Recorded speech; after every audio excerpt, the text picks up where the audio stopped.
हर बार की भांति आज भी साहब आप लोगों के बीच फेसबुक लाइव के माध्यम से आने वाले हैं। जितने भी लोग जुड़ चुके हैं फेसबुक पेज से हमारे, उनसे अनुरोध है कि इसको शेयर करें ताकि ज़्यादा से ज़्यादा गुरु भाई गुरु बहन साहब की वाणी को सुन सकें और लाभ उठा सकें। इसके साथ ही कुछ बातें ऐसी हैं जो मैं आप लोगों को बताना चाहूँगा। कई जगहों से खबरें आ रही हैं, फ़ोन भी आ रहे हैं कि क्षेत्रों में कई जगह लोगों ने साप्ताहिक शिव चर्चाएँ शुरू कर दी। तो आप लोगों से ये मेरा अनुरोध है। तो कई लोगों की दलील हमने सुनी कि मंदिर खोल दिए गए तो शिव चर्चा में क्या दिक्कत है। शिव चर्चा में दिक्कत यह है कि सारे लोग एक जगह जमा हो जाते हैं, एक जगह सट के बैठते हैं, शारीरिक दूरी का पालन नहीं करते हैं। और वैसे भी अभी अनुमति लेनी है सरकार से आपको 20 से ज़्यादा लोग इकट्ठे होने के लिए, 50 से ज़्यादा लोग इकट्ठे होने के लिए। इसलिए हम फिर से अनुरोध करेंगे साहब के तरफ से और तीनों संस्थाओं की तरफ से कि अभी सभी तरह की शिव चर्चाएँ बंद हैं। 30 जून तक तो सबको सूचना दी गई है, लेकिन अगर ये कोरोना अगर इसी तरह जारी रहा है इसका प्रकोप, तो इसको बढ़ाया भी जा सकता है। सबकी सुरक्षा के लिए है। साहब ने चर्चाओं को भी स्थगित इसलिए किया है कि इसकी जो रफ्तार है बढ़ने की वो थोड़ी रोकी जा सके, सामान्य लोगों तक नहीं पहुँचे। आपको साहब ने माध्यम दिया है, आप घर में चर्चा करें, फ़ोन से करें, सोशल मीडिया के माध्यम से करें, व्हाट्सएप से करें, लेकिन एक जगह इकट्ठे ना हो। सरकार के द्वारा दिए गए निर्देश का पालन करें। कई जगह हमने ये भी देखा है, फ़ोटो भी मेरे पास आई है कई लोगों की, छपरा से आई है, रोहतास से आई है, बिहार के कुछ एक ज़िलों से भी आई है, जहाँ लोग शिव चर्चाएँ कर रहे हैं, महिलाओं को इकट्ठा कर रहे हैं। वैसे लोगों को हम लोग चिन्हित भी कर रहे हैं और संस्था के तौर पे हम आप लोग को कहना चाहें कि ऐसे लोगों पर हम लोग कार्रवाई करेंगे जो शिव का नाम बदनाम करेंगे, साहब का नाम बदनाम करेंगे। और इस महामारी को रोकथाम में आपका सहयोग होना चाहिए, न कि शिव शिष्यों के द्वारा इसको बढ़ाया जाना चाहिए।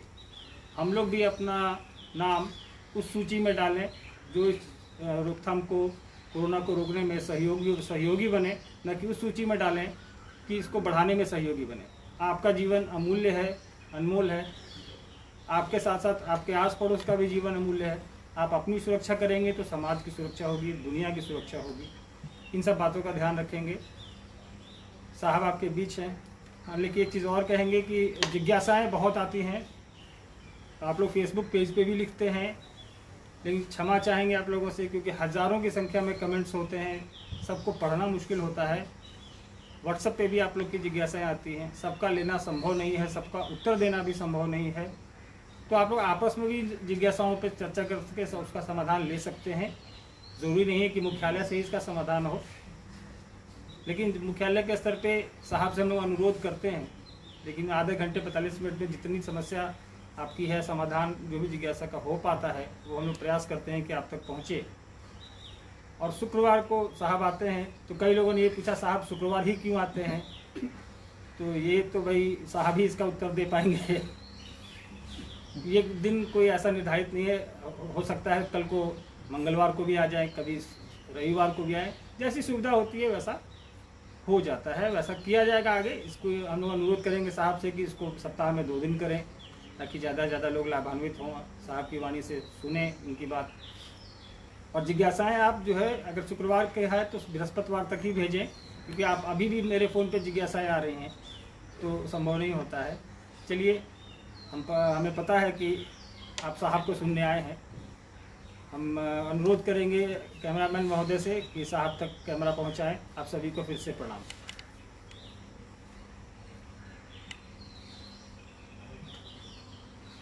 सभी को मेरा प्रणाम।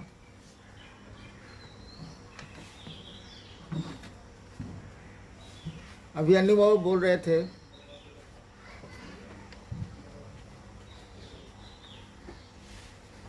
आज की स्थिति पर, कोरोना के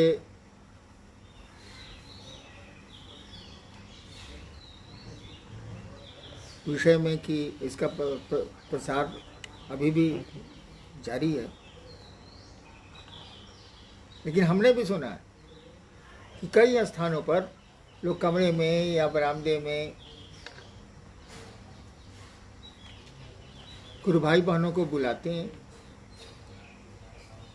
मैंने तस्वीरें भी देखी हैं, छपरा हुआ, रोहतास हुआ, अन्य जिले भी हैं। ये लोग साप्ताहिक चर्चाएं करती हैं। अमूमन वही लोग करते हैं जो पुराने शिव शिष्य हैं। नए लोग बात सुन लेते हैं, पुराने लोग तो भाई सीनियर हैं तो कैसे सुनेंगे। लेकिन ये बात ठीक नहीं है। शिव शिष्य दूसरों का ख्याल रखते हैं, अपनों का ख्याल रखते हैं। हम लोग दूसरों के दुश्मन बन जाते हैं, समाज के हम लोग शत्रु हो जाते हैं।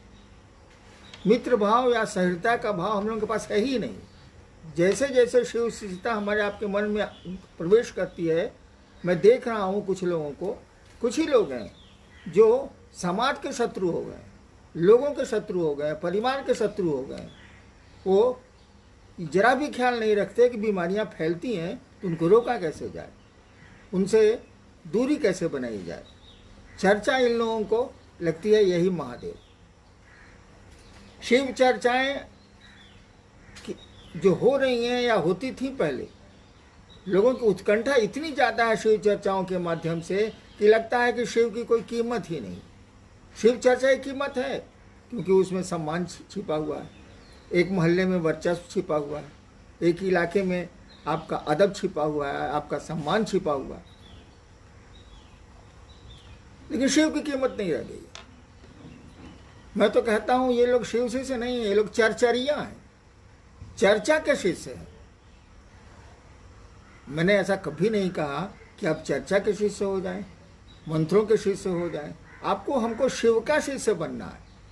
महादेव हम लोगों के गुरु हैं, शिव हम लोगों के गुरु हैं। हम लोगों ने उनको गुरु माना है तो उनकी कीमत न ज़्यादा होगी। आदमी का स्वभाव है कि जिस चीज़ का महत्व वो ज़्यादा लेता है उस ओर उसका आचरण होता है, उस ओर उसकी दिशा होती है। तो महत्व चर्चा का ज़्यादा है, इसीलिए इस रोक में भी, मनाही में भी लोग चर्चाओं के पीछे पागल हैं, समझते नहीं। यह शिव शिष्यता नहीं है, यह शिव शिष्यता का मजाक हो रहा। चलिए देखते हैं जिज्ञासाएं क्या आई हैं, लेकिन ऐसा नहीं करें आप। हमने शिव को गुरु माना था। मैंने कई बार कहा कि 1974 में कुछ हमको पता नहीं था कि चर्चाएं क्या होती, मैं जानता ही नहीं था। लेकिन क्या मेरे शिव गुरु हुए कि नहीं हुए? बिना चर्चा के मैंने शिव शिष्यता का सूत्रपात 1982 में किया कि नहीं किया? अजीब स्थिति है चर्चा की। 30 जून तक चर्चा बंद है। जो स्थिति जा रही है अभी आने वाले कई महीनों तक बंद होगी। मैं तो संस्था में हूँ नहीं, इसलिए आपके खिलाफ कुछ कर नहीं सकता, लेकिन बोल तो सकता हूँ आपको ऐसा नहीं करना चाहिए। आइए देखते हैं जिज्ञासाएं क्या आई।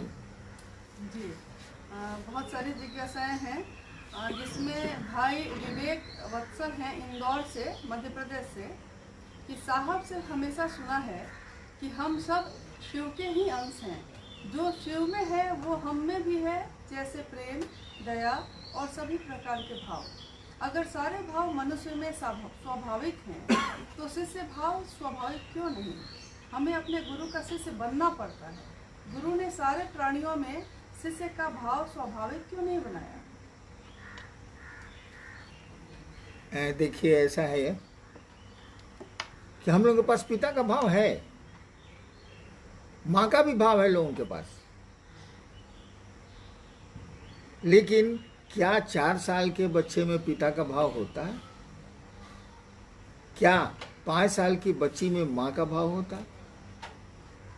जब तक संतान नहीं होगी माँ का भाव उदय नहीं होगा, पिता का भाव उदय नहीं होगा। ठीक उसी तरह से जब तक हमारे आपके मन में शिष्य भाव नहीं जगेगा तो गुरु भाव से जुड़ेगा नहीं। गुरु भाव है हमारे आपके बीच में, दया का भाव है हमारे आपके बीच में। वह शिव ऐसा थोड़ी है, उसने जो जीव बनाए हैं तो उसने सब कुछ उसको दिया है। जो गुरु के पास है सो आपके पास भी है, जो आपके पास है वो गुरु के पास भी है। तो उसने शिष्य भाव भी दिया है, गुरु भाव भी दिया है, लेकिन अनुकूल परिवेश होने पर ही वो उदय होगा। बिया है, बरगद का बिया ले लीजिए, रखा हुआ है, वृक्ष होगा, संभावना है वृक्ष की, बहुत विशाल वृक्ष की संभावना है, लेकिन वृक्ष नहीं होगा जब तक कि उसको कंजीनियल एटमॉस्फेयर नहीं मिलेगा, जब तक उसको अनुकूल वातावरण नहीं मिलेगा, मिट्टी, पानी, हवा, धूप, तब तक वो बीज अंकुरित नहीं होगा। बीज है। ठीक उसी तरह से ये सारे भावों के बीज हम लोगों के मन में हैं, वो परिस्थिति जन्य होते हैं, और जब तक उसको वैसा वातावरण नहीं मिलेगा ये अंकुरित नहीं होंगे। तो शिव गुरु हैं, वो हमारे आपके बीच हमारे आप में भी हैं। शिव की इसका सृष्टि भाव जिस तरह से छिपा हुआ है सब में, जगत में चल रहा है सारा जगत जिससे, उसमें उनका गुरु भाव भी छिपा हुआ है। सारे भाव वहां निहित हैं, सारे भाव व्यक्ति में भी है, गुरु में भी है, परमात्मा है वो। तो जैसे आप शिष्य भाव को उद्भासित करेंगे, जैसे आप शिष्य भाव को अंकुरित करेंगे, वैसे गुरु भाव शिव के प्रति करेंगे तो शिव गुरु का भाव उससे जुड़ेगा।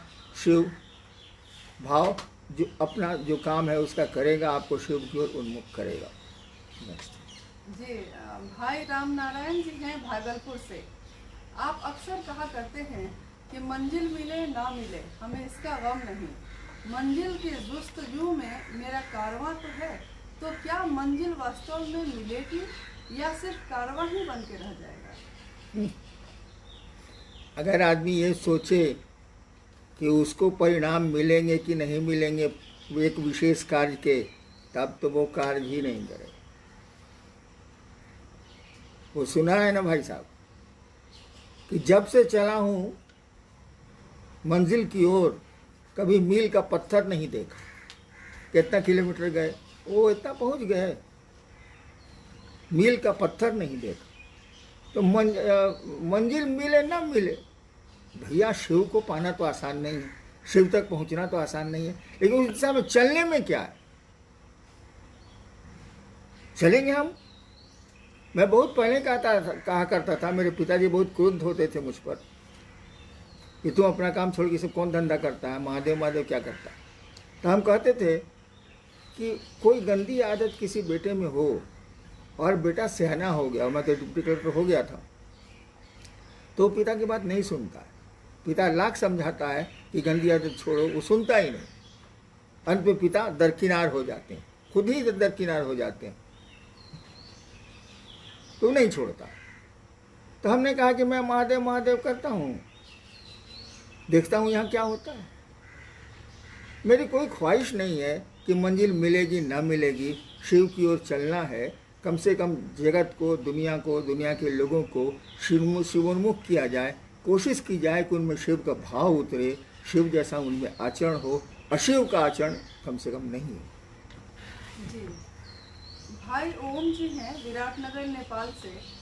कि शिष्यानुभूति में आपने लिखा है कि किसी भी परिस्थिति में शिष्य के लिए शिव गुरु की मात्र साकार स्थिति स्वीकार नहीं है। तो गुरु की साकार स्थिति क्या है, निराकार स्थिति क्या है? किस स्थिति में हम निराकार को स्वीकार करें या साकार को अंगीकार करें? देखिए, आप भी साकार हैं कि नहीं है इसमें संदेह, ये उनका सवाल है। ओम जी नेपाल से। ओम जी, आप शरीर हैं कि शरीर से अलग हैं? ये आपका शरीर है, ये एक पर्टिकुलर व्यक्ति, एक आदमी का शरीर है। आप तो मन भी नहीं है। क्यों? आपकी आप कहते हैं कि आज मेरा मन नहीं है, बाजार नहीं जाएंगे। जैसे आदमी बोलता है कि आज मेरा पाँव दर्द कर रहा है, मैं नहीं जाऊंगा, तो पाँव थोड़ी है। मेरी चप्पल टूट गई है, इसका मन आप चप्पल है। मेरा मन दुखी है, इसका मन आप मन है। आप मन भी नहीं है, आप शरीर। शरीर कितने अवयव बदल जाते हैं, आप चिकित्सा विज्ञान देखिए, चिकित्सकों द्वारा बदल दिए जाते हैं, डॉक्टर्स बदलते हैं, तब भी आप वही रहते हैं। शरीर के अंग प्रत्यंग बदल जाते हैं, दूसरे अंग लग जाते हैं, तब भी आप वही रहते हैं, आप नहीं बदलते हैं। आप मन भी नहीं है, आप हैं कौन? Who are you? आप कौन है? वो साकार है कि निराकार है? अभी साकार है, लेकिन ये आकार तो उसका बदल रहा है। एक छोटा सा बच्चा गोदी में एक दिन इतना बूढ़ा हो गया, फोटो पहचानिएगा। मेरी बचपन की तस्वीर देख के जिसने नहीं जाना है वो नहीं कह सकता यही हरिनारायण है। बचपन का आकार बदल गया, शरीर बदल गया, रूप रंग बदल गया, सब बदल गया, लेकिन हरिनारायण तो है, वो बच्चा हो या बूढ़ा हो। तो देखिए वो आकार तो बदला, हरिनारायण का कोई आकार तो है नहीं, अभी आकार है जो बदल रहा है, बदलता जा रहा है। इस शिव के साथ भी है, आकार माने तो शिव साकार है, आकार नहीं माने तो विश्व मूर्ति है। कहा ही जाता है नमस्ते नमस्ते वो विश्व मूर्ति, वो विश्व की मूर्ति है, दिशाएं उनका पोशाक है, अंबर है।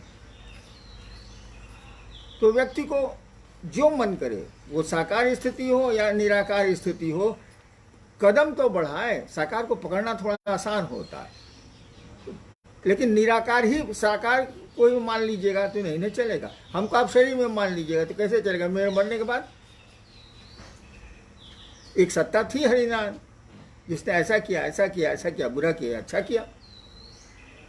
इसीलिए निराकार साकार में बहुत माथा नहीं लगाना है। जो साकार है उसी में निराकार है, जो निराकार है उसी में साकार है।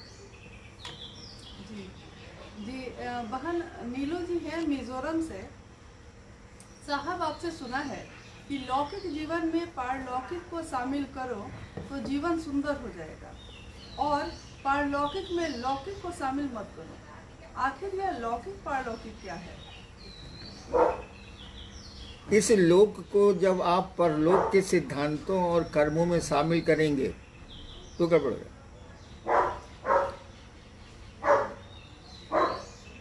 और उस लोक को इसमें शामिल करिए, ये सुंदर है। जैसे धरती पर का कोई काम है, उसमें शिव को शामिल कीजिए, उसमें अपने गुरु को शामिल कीजिए, वो काम सुंदर हो। आपकी थकान कम हो जाएगी, आपकी परेशानी कम हो जाएगी। विज्ञान कहता है कि सूक्ष्म कामों में किया गया या दूसरों की सहायता में किया गया काम में मन थकता नहीं है, शरीर थकता नहीं है, कम थकता है। तो क्या कह रहे थे? जी लौकिक पारलौकिक। हाँ, तो इस लोक में अगर परलोक को आप शामिल करेंगे, वैसे शामिल है वो, उसको हटा नहीं सकते आप, करेंगे तो आपको दिक्कत होगी। जगत में तरह तरह के भाव हैं, वहाँ कुछ भाव नहीं चलते, लेकिन वहाँ के भाव को यहाँ शामिल करेंगे तो ये जगत सुंदर हो जाएगा। शिव को जगत में शामिल करिए, जगत बहुत सुंदर हो जाएगा। जगत को शिव में शामिल कीजिएगा तो हर राजनीति चली जाएगी, सब खत्म हो जाएगा। जी भाई सतीश जी हैं बक्सर बिहार से। क्या जो लोग नमः शिवाय से अपने गुरु शिव को प्रणाम करने का प्रयास करते हैं, उनको महामृत्युंजय जप, पार्थिव शिवलिंग पूजन या रुद्राभिषेक आदि की आवश्यकता पड़ सकती है या नहीं?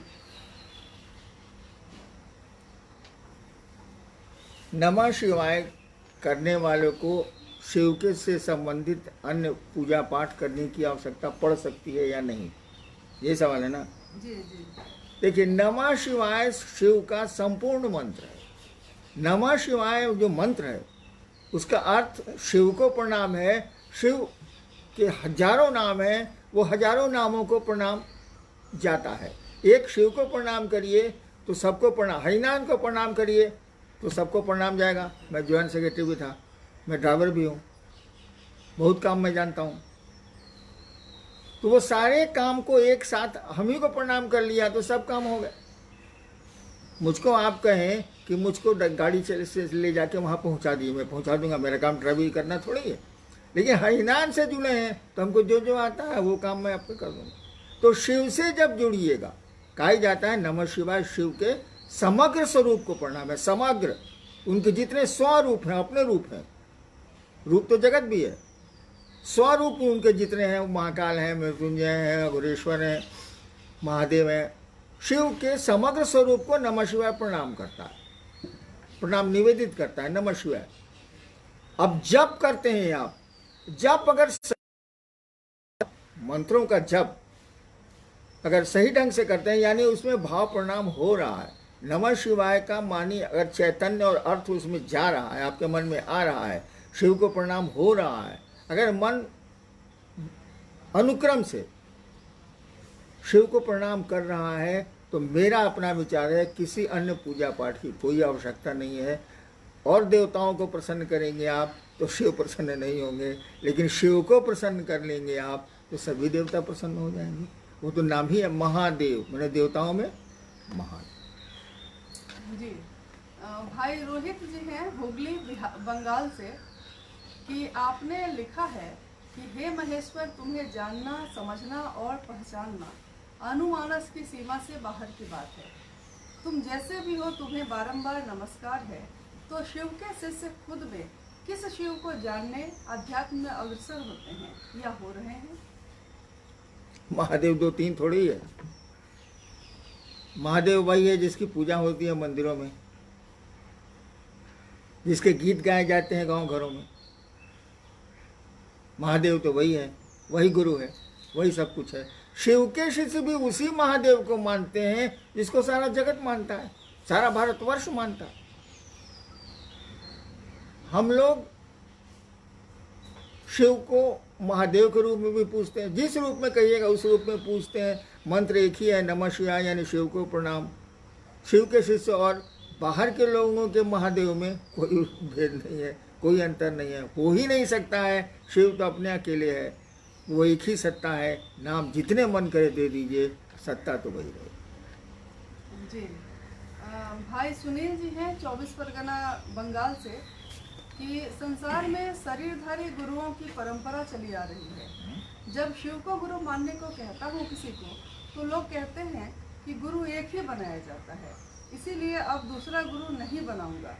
तो क्या कह के समझाऊं, समझ नहीं पाता। पहले इन्होंने अपने बच्चे को प्राइमरी से मिडिल में भेजा है कि नहीं? जो सवाल कर रहे हैं कि एक ही गुरु बनाया जाता है, इन्होंने अपने बच्चे को प्राइमरी से मिडिल में भेजा है कि नहीं? मिडिल से हाई स्कूल में भेजा है कि नहीं? हाई स्कूल से कॉलेज में भेजा है कि नहीं? कॉलेज से विश्वविद्यालय में भेजा है कि नहीं? अगर इतनी जगह गुरु ये बदल सकते हैं, तो अपने उस जीवन के लिए गुरु बदलना अपराध है क्या? कभी नहीं हो सकता। दत्तात्रेय जी के बहुत गुरु हैं, मेरे 20-21 गुरु हैं, लास्ट में जाके शिव गुरु हुए। अरे भाई, बच्चों के ज्ञान के लिए गुरु बदले जाते हैं, रोगी की चिकित्सा नहीं ठीक से होती है तो डॉक्टर्स बदले जाते हैं। आपको ज्ञान सही नहीं मिल रहा है, अगर आपको लगता है तो गुरु बदले जाएंगे। और जब शिव को गुरु मान ही लिया, तब तो आप हाईएस्ट पर हैं, तब तो आप सर्वोच्च पर हैं। अब तो आप बदल ही नहीं सकते, क्योंकि अब उससे ऊपर कुछ होता ही नहीं, कोई गुरु ही नहीं है। वो महेश्वर है, वो ईश्वर है, सर्वोच्च गुरु है। इसीलिए गुरु बदले जा सकते हैं भैया। दत्तात्रेय जी के गुरु इतने हुए, आपने भी विद्यालय बदला होगा, प्रश्नकर्ता ने भी विद्यालय बदला होगा, प्राइमरी से मिडिल, मिडिल से हाई, हाई से ऊपर भी कॉलेज, आपने भी गुरु बदला होगा। गुरु के बदलने से गुरु के प्रति श्रद्धा नहीं खत्म होती है, वो रहती है, लेकिन पढ़ाई बदल जाती है। 8वें क्लास की किताब 9वें में नहीं चलती है, लेकिन 8वें का जो आपका पुराना शिक्षक है वो मिलेगा, तो उसको आदर जरूर दीजिएगा। अगर आदर नहीं देते हैं तो आप सही आदमी नहीं है, आप गड़बड़। जी बहन नीलू हैं पाकुर झारखंड से कि गुरु कार्य ईमानदारी से करने पर भी गुरु कड़ी एवं हृदय विदारक परीक्षा क्यों लेते हैं? शिव गुरु के रूप में कोई परीक्षा नहीं लेते।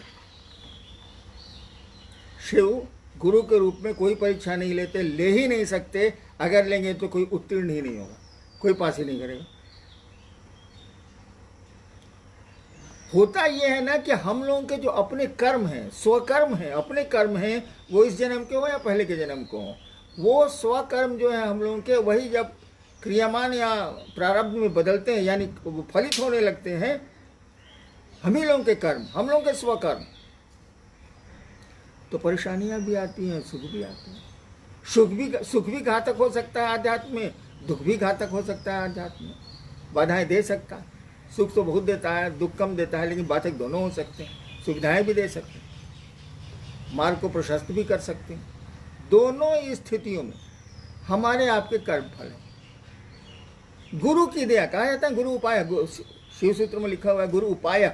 गुरु की दया उन स्वकर्मों के प्रतिफल में परिवर्तन करके आपको कम से कम ट्रैक्टर पर नहीं चला के स्कॉर्पियो पर चलाती है, ताकि ज़िंदगी के खराब गड्ढों में आपको चोट कम लगे। झर्क तो महसूस होगा कि गाड़ी सड़क खराब है, लेकिन आपको चोट कम लगेगी, दर्द कम होगा, शरीर में थकान कम हो जाएगी। तो वो हम लोग के स्वकर्म है। बड़ी ईमानदारी से भी महादेव के काम करते हैं आप, तो हमारे आपके स्वकर्म तो हैं। हम लोग जैसा वैसे ही रहेंगे। उनकी दया ही उसको उसमें परिमार्जन करती है, परिवर्तन करती है। जी भाई पवन जी हैं हुगली बंगाल से। साहब, आपने कहा है मनुष्य के सहज प्रेम से परमात्मा लभ्य है। ये सहज प्रेम क्या है और क्या कोई दुर्लभ प्रेम भी है? सहज प्रेम से परमात्मा लभ्य है, हाँ मैंने कहा। सहज का अर्थ होता है स जोड़ जौ, मैंने साथ में जो जन्मा हुआ है, यानी जो हमारे साथ पैदा हुआ है। यानी प्रेम तो हम लोग के साथ पैदा होता है, हम माँ को करते हैं, पिता को करते हैं, घर को करते हैं, खिलौनों को करते हैं। प्रेम तो हम लोग का स्वाभाविक है, भय भी है स्वाभाविक। बहुत सारी वृत्तियां हैं जो जन्मजात हैं, वो पैदाइशी होती है। तो प्रेम भी है। प्रेम जो जगत की ओर चला है, खिलौने के लिए बच्चे मार कर रहे हैं, झगड़ा कर रहे हैं अपने ही सहोदर भाई से, जबकि पिता ने दोनों को खरीद के दिया है, दोनों साथ था, दोनों देखे हुए, तब भी खिलौने के झगड़ा हो रहा। तो खिलौनों के लिए झगड़ा प्रेम का द्योतक है, आकर्षण का द्योतक है। यही आकर्षण और प्रेम अगर खुदा के प्रति हो जाए, तो शिव के प्रति हो जाए, तो बस यही सहज प्रेम से वो परमात्मा लभ्य है। प्रेम के क्या कहिएगा, हथियार को शिव की ओर मोड़ो, परमात्मा की ओर करने की जरूरत नहीं है। प्रेम में खुद ही इतना बल होता है, आकर्षण होता है कि आपको खींच के ले ही जाएगा, उधर आपको बढ़ाएगा ही बढ़ाएगा। आसान नहीं है, ये स्वाभाविक स्थिति नहीं है कि जगत से पारलौकिक जगत में शिव की ओर चला जाए, या आसान नहीं है। तो इसके लिए गुरु अच्छे मिल जाए तो वो आपके धीरे धीरे धीरे धीरे घुमा देते हैं, वो टर्न करते हैं, स्टीयरिंग को बहुत स्लोली काटते हैं ईश्वर की ओर, ताकि आपका लौकिक जगत भी छीने नहीं हो, पारलौकिक जगत भी मिले। दोनों में एक समानांतर, एक बैलेंस, एक सामंजस्य गुरु बनाते हैं। भाई विनोद जी हैं गैंगटॉक से। इस साप्ताहिक चर्चाओं में अभी तो कोरोना काल में बंद किया गया है, लेकिन पहले भी जब चलता था या अभी भी जो लोग फ़ोन से बातचीत करते हैं, तो वो लोग कहते हैं कि मेरे पड़ोस में कोई बीमार हो गया या मेरे घर में कोई दूसरा व्यक्ति बीमार हो गया है, तो क्या उसके लिए दया मांगी जा सकती है? दूसरों के लिए अगर दया मांगी जा सकती है तो किस तरह? किस तरह? भाई दया मांगना है कोई तरीका, कोई स्पेशल डिजाइन है कि पाँव ऊपर कर लेना, मुड़ी नीचे कर लेना। दया मन की चीज़ है, मन मांगेगा। ऐसा थोड़ी है कि सिद्धासन लगा के दया मांगिएगा, पद्मासन लगा के दया मांगिएगा, लंबा लेट के दया मांगिएगा, ऐसा कुछ नहीं है। अरे मन दया की याचना करेगा ना। दूसरों के लिए दया मांगी जा सकती है, लेकिन उसकी देख लीजिए उसकी स्थिति क्या है। वो खुद भी अगर दया मांग सकता है, तब बीच में आप उंगली कहाँ डाल रहे हैं, उसको सिखाइए। उसके जीवन में बहुत सारी घटनाएं ऐसी होंगी जहां आप नहीं होंगे, तो ये दया उसके द्वारा सीखी गई दया मांगने की प्रक्रिया उसको मदद करेगी। दया मांगने में कोई दिक्कत नहीं है, मांग सकते हैं, लेकिन उसको क्यों नहीं सिखलाते हैं? उसको भी सिखलाइए। कहीं कितनी देर आप उनके लिए दया मांगेंगे? उसका जीवन का अंतराल लंबा है ना।